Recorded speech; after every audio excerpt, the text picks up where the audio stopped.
Matt, your side came from behind to get a point. Your initial reflection, reaction on that one, please? So I thought we started brilliantly. I thought we were on the front foot. We were making some brilliant runs in behind. There's obviously Ross has the first chance, which unfortunately doesn't go in. You know, he gets that little bit before the goalkeeper, and I thought the keeper brought him down, which I was a bit like 50-50 with. The second one, where Ross gets in front of the goalkeeper, is a stonewall penalty. Ross has got a black eye that's come up already from getting punched in the face by the goalkeeper. So let's make no bones about that. That changes the course of our time when we're massively on top in the game. Because it's undoubtedly a penalty that the officials have missed there. So that was frustrating. And then to compound that, he has to go off for 30 seconds to draw the momentum out of the game for us. So I'm frustrated about that. I think that has to be looked at because, again, like I say, I don't see how one of my players can get punched in the face, not get a keeper, not get a penalty, and then have to go off for 30 seconds. So then they get the momentum back in the game. And then I thought the first half to and froed. There were little bits of play for the opposition. I thought they were exactly what I thought they'd be. Really well organised. Play with really intensity from the eights, and then the boy Issa carries a constant threat. So we had to be wary of that. And then we started the second half reasonably well, I thought. I can't remember it back exactly right now, but I think there was an opportunity, a couple of opportunities that didn't quite find the right pass, or didn't quite find the right delivery. And then, it's a fantastic strike by the lad.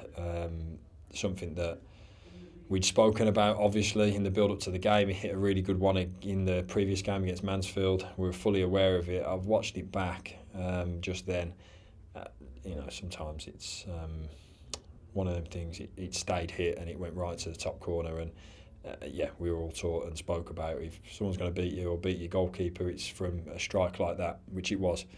An incredible strike. And then for the next 10-15 minutes then I thought we struggled to get back into the game, and we allowed them to be on top of us, and we stopped doing what we were doing to hurt them for that 15-minute spell. But credit to the lads, obviously we made a couple of changes, changed the shape slightly, went from a back three to a 4-2-3-1, got some width in the game. And credit to them, they found a way of getting back into the game when, as I say, there was a couple of moments in that second half where I thought, but fair play to them. They made a block when they needed to make a block. They tackled when they needed to tackle, and they defended with their lives. Of course, we would have wanted to be on that front foot for longer periods in that second half. Of course we would have done. But the goal changed the game, I think, in the same way I'm talking about the penalty incident for us changed the game. So all in all, sometimes it's a good point. The way the game meandered and played out, it probably turns into a good point, and I have to give credit to my lads, because since that first game, we have been relentlessly full on with the Saturday Tuesday. They've now got the opportunity to kind of reflect on the opening games, recover from those games as well without having to get themselves up for another game on Tuesday. And then, of course, we refocus into next week. But I can't be too displeased with a lot of things that I saw today. Of course, there are kind of defining moments which changed and altered the game. But for my group to come back again in the game, to come back and get a point out of it, I was very, very pleased in the end. On the front foot for the opening 15-20 minutes or so, as you've mentioned there, were you frustrated not to get that goal? I know you've spoken about those couple of penalty decisions that could have been, but were you frustrated not to break the deadlock during that spell when you were on top? Yeah, of course. I was pleased that we ended the first half really positively, and naturally that happens when you haven't got that goal, the opposition grow in confidence a little bit because they haven't conceded. As I say, I think the game was bitty at times with lads from our end having to go off and then they're off for 30 seconds, and it just completely alters the landscape of the game at times, and allows an opposition. I don't understand it. I can't understand for the life of me how my player can, as I say, get punched in the back of the head, punched in the eye, he's got a black eye from it, and then has to go off and doesn't get a penalty. I don't understand it. It gives the momentum back to them. It's ridiculous. So and it ebbed to and fro like that. As I say, I'll reflect and watch the game back and kind of see if there was a defining point in those first 20 minutes when the game swayed back the other way. But all in all, I think we have to be pleased with the point. Really frustrated that we've not gone in the lead. And we're so pleased with the point because of how they've come back into it. I think there's a dressing room that's extremely frustrated that we haven't won the game, because I think there was periods in that first half where a goal changes the complexion of it completely. But that's football, you know, and obviously their lad scores a fantastic goal which sways it in their way in the start of the second half.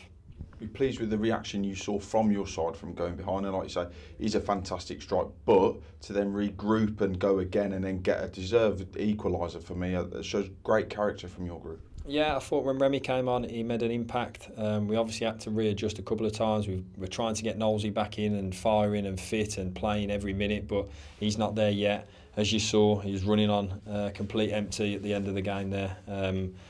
Albeit I thought he made some incredible defensive blocks, but we didn't see that other side to him, the side that gets us up the pitch more, but that's naturally going to be the case. He's been out for 4 or 5 weeks now, so that was unfortunate having to jig that around. I thought Freddie gave absolutely everything. He ran his socks off, ran himself into the ground, and I was pleased to get him 88 minutes or whatever it was.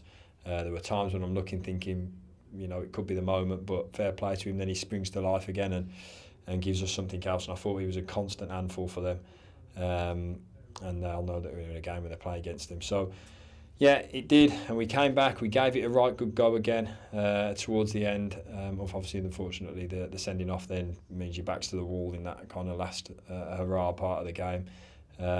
But I have to be pleased with the point. Frustrated that we didn't get the goal when we were on top. Frustrated that we weren't given what we deserved by the officials. But I have to be, you know, positive with the group how they've come back in the game against, you know, it's backs against the walls for a good 15-20 minutes there. I was going to say you had to dig deep then at the end, and it showed a different side of your group that we've seen, you know, on a couple of occasions already so far this season when Chris does get sent off. Yeah, but probably before that, like I say, during that spell when we were under the cosh a little bit. We're not playing the way that we want to play at that point. We're not playing our free-flowing stuff, the bit where we get Ryan on the football and we get Isaac in great areas and Ross gets on.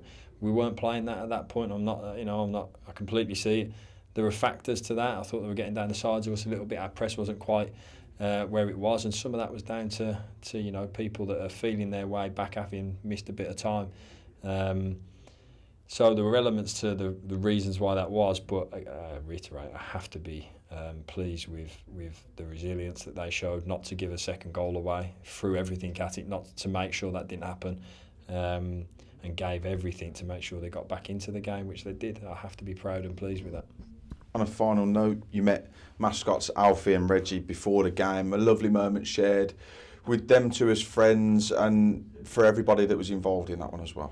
Yeah, that was lovely, and it was lovely for me personally with being able to take a photo with the opposition manager, who's a close friend as well. You know, two clubs that are, you wouldn't say they're linked in any way, of course you wouldn't, but it was a nice moment to bring them both together as football clubs and share an experience for the kids who, the smile on their eyes is something to behold. And if we can do that, and we'll continue to be open and available to our fans and other fans of other clubs, and we'll be open to that because it's the right thing to do, and we realise the effect that we can have. Two great kids, brilliant kids, and it was lovely to see the smiles on their faces. Alfie hopefully will come up to the training ground. I've offered his mum the opportunity for that, and we'd love him to come up whenever he can.